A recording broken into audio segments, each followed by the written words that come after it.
I'm going to use the most frequently used example because I think it is the best one. So this isn't going to be groundbreaking in terms of what we're going to show you, but it just might focus your mind on what value actually means. So the idea of value and why punters should go out of their way to find it is receiving a price that is greater than a natural event happening.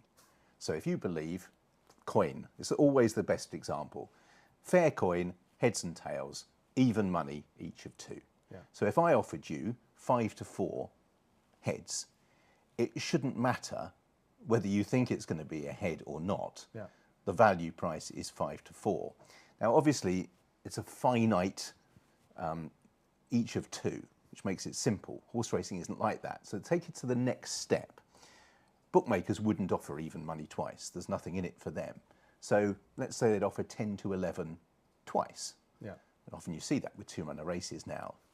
The inverse is not, it's much less. The over-round is in their favour. So think of a roulette wheel, which is effectively is a coin, but it's also got the implication of a zero where it lies on the side and you take all the money. So over the course of a period of time, mathematically you cannot beat a roulette wheel.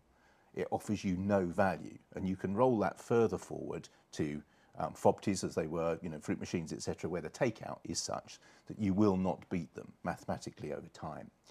Horse racing is slightly different because it's not as cut and dried as to what even money is when you have 5 horses. Your concept of a price would be different to my concept of a price, different to Steve's, and different to a bookmaker's. So then you get value being in the eye of the beholder. Lots of people will say, well, but when your value bets lose, you can't eat value because you've lost. But that's possibly because they have a different perception of the price. Yes.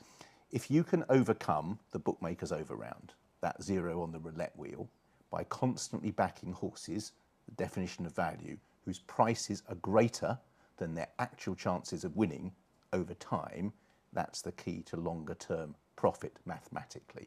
Putting it into application is far harder because there's lots of different variables and a great margin to overcome in some instances. But that's the concept of value. So when somebody says it is a value price, in their mind, their return outweighs the price that's being offered.